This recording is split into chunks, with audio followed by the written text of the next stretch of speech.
The Ethiopian government claims to have retaken control of Shawarubet, a town situated around 220 kilometers from the capital Addis Ababa. A week ago, the same town had allegedly fallen under the control of the rebels. Government forces and the TPLF have been locked in conflict for over 1 year. The government said this victory has boosted morale. In the last few days, the state broadcaster has shown images of Prime Minister Abiy Ahmed in uniform, allegedly on the front line.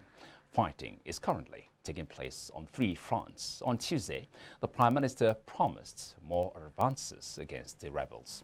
Now, China has promised to help African countries overcome the shock of the COVID-19 pandemic and the effects of global warming while refraining from imposing its will on Africa.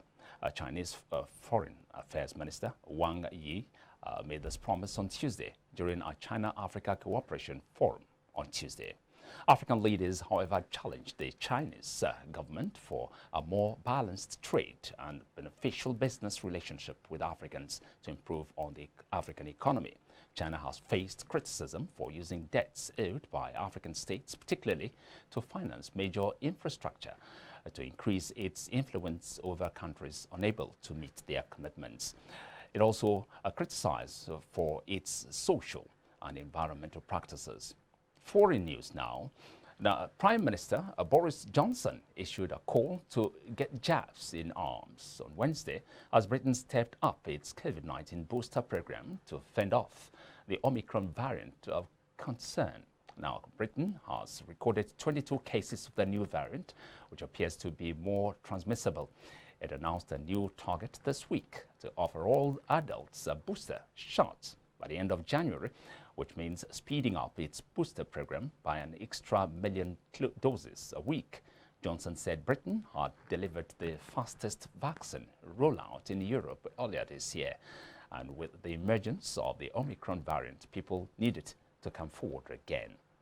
Leaders from Pacific Islands threatened by rising sea levels said they were disappointed with the Glasgow climate pact, which called for a phase down rather than phasing out of coal use, the biggest source of global warming. Micronesia President David Penuelo said industrialized countries need to step up commitments to help other countries switch from fossil fuels to renewable energy and even build small nuclear power plants. All the emissions reduction pledges at COP26 will only limit climate change to 2.4 degrees above pre-industrial levels, well above the target of 1.5 degrees, said Penuelo, and on panel of the Reuters Next conference. Air travelers to the United States will face tougher COVID-19 testing rules, and other countries tightened border controls on Wednesday to try to slow the spread of the Omicron variant that Nigeria said had been circulating weeks earlier than thought. Retrospective tests on confirmed COVID-19 infections in travelers to Nigeria had identified the Omicron variant among a sample collected in October, the Nigeria Center for Disease Control said, without naming the country of origin. South Africa first reported the variant a week ago, and many countries have responded by curbing travel from there and other places deemed most exposed, and amid uncertainty about how easily the variant can spread and whether it can evade vaccine protection.